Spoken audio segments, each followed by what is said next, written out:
क्या उत्तर प्रदेश की राजनीति में एक बार फिर बड़ा खेल होने की चर्चा तेज हो गई है। एक तरफ है बहुजन समाज पार्टी की सुप्रीमो मायावती और दूसरी तरफ भीम आर्मी के संस्थापक और आजाद समाज पार्टी के अध्यक्ष चंद्रशेखर आजाद। सवाल उठ रहा है, क्या आने वाले चुनाव में मायावती और चंद्रशेखर का गठबंधन हो सकता है? क्या दलित राजनीति एक बार से फिर एकजुट होने जा रही है? और अगर ऐसा हुआ तो क्या होगी योगी आदित्यनाथ और नरेंद्र मोदी की रणनीति बदल जाएगी? इतना ही नहीं, राजनीतिक गलियारों में एक और चर्चा है।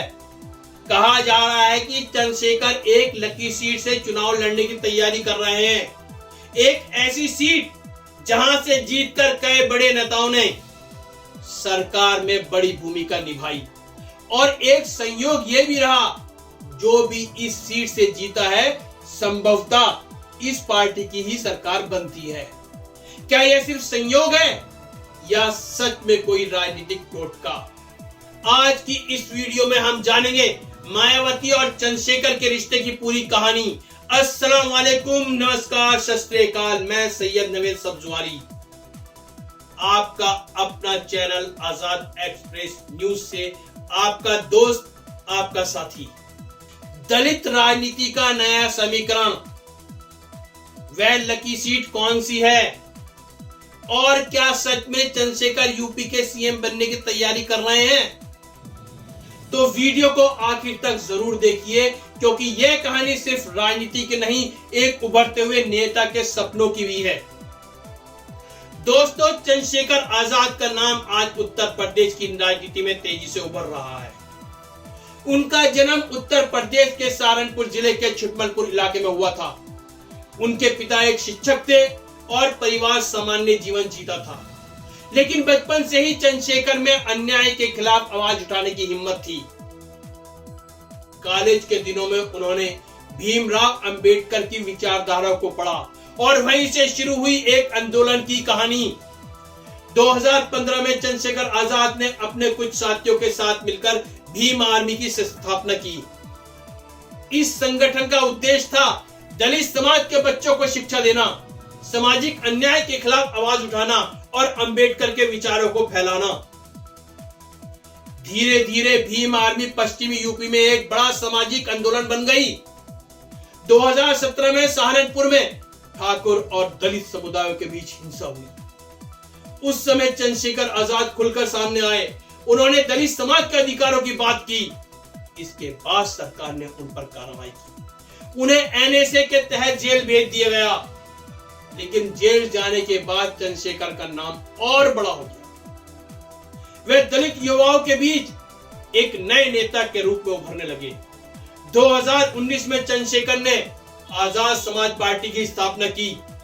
अब उनका लक्ष्य साफ था, सिर्फ आंदोलन नहीं बल्कि राजनीति के जरिए सत्ता तक पहुंचना।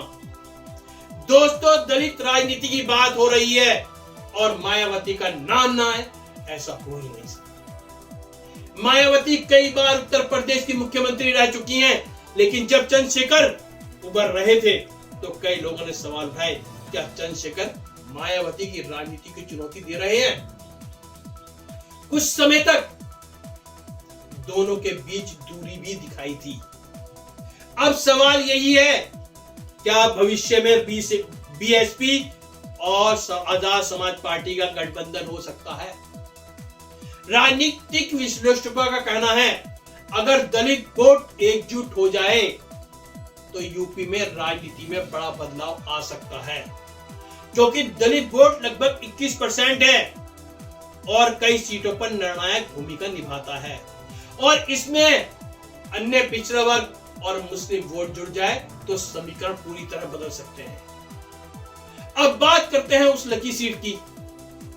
राजनीतिक गलियारों में चर्चा है, चंद्रशेखर एक ऐसी सीट से चुनाव लड़ना चाहते हैं जहां से कई बड़े नेता जीतकर सत्ता तक पहुंचे हैं। राजनीति में कई नेता ऐसी सीटों को लकी मानते हैं, क्योंकि इतिहास बताता है कि वहां से जीतने वाला नेता अक्सर सरकार में बड़ी भूमिका निभाता है। यह सवाल आज कई लोग पूछ रहे हैं, क्या चंद्रशेखर बन सकते हैं मुख्यमंत्री? सच यह है कि अभी चंद्रशेखर की पार्टी थोड़ी छोटी है, लेकिन राजनीति में कभी भी समीकरण बदल सकते हैं।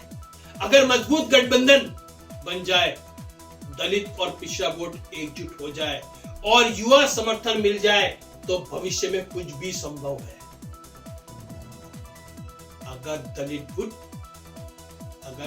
वोट एकजुट हो गया तो इसका असर सबसे ज्यादा बीजेपी पर पड़ सकता है, क्योंकि पिछले चुनावों में बीजेपी को दलित समाज का भी समर्थन मिला था। अगर वही वोट किसी नए गठबंधन के साथ चला गया तो चुनावी तस्वीर बदल सकती है। यूपी की राजनीति का भविष्य 2027 के चुनाव में दलित और मुस्लिम वोटों पर बहुत निर्भर करता है। अगर मायावती और चंद्रशेखर आजाद दोनों की पार्टी आपस में मिलती हैं और मुस्लिम वोट बैंक सपा से छिटक कर इस गठबंधन की ओर आता है, तो यूपी में चुनाव की तस्वीर अलग होगी। दोस्तों, उत्तर प्रदेश की राजनीति हमेशा से बहुत दिलचस्प रही है। यहां जाति समीकरण, गठबंधन और नेतृत्व तीनों मिलकर चुनाव का फैसला करते हैं। आने वाले चुनाव में यह देखना दिलचस्प होगा कि क्या मायावती और चंद्रशेखर साथ आते हैं या दोनों अलग अलग रास्ता चुनते हैं। तो दोस्तों, यह थी चंद्रशेखर और मायावती के संभावित गठबंधन की पूरी कहानी। अब बड़ा सवाल आपसे है, क्या आपको लगता है कि मायावती और चंद्रशेखर को साथ आना चाहिए? और क्या चंद्रशेखर भविष्य में यूपी का मुख्यमंत्री बन सकते हैं? अपनी राय कमेंट में जरूर बताइए। अगर वीडियो पसंद आए तो लाइक करें और चैनल को सब्सक्राइब करना ना भूलें। और कमेंट में यह जरूर बताएं, अगली वीडियो में हम चंद्रशेखर जिसको लकी सीट मानते हैं और जिस लकी सीट से चुनाव लड़ना चाहते हैं, उस सीट के बारे में और चंद्रशेखर के बारे में पूरी जानकारी प्राप्त करें। आप कमेंट में बताएं, क्योंकि बहुत दूर जाना पड़ेगा उस सीट की जानकारी के लिए। लेकिन अगर आप कमेंट करेंगे तो हम जरूर उस सीट पे पहुंचेंगे। उस सीट से कौन विधायक है इस समय, उस सीट की भौगोलिक स्थिति क्या है, पूरी जानकारी आपको जरूर देंगे। मैं आपका दोस्त सैयद नवेद सब्जवारी। जय हिंद।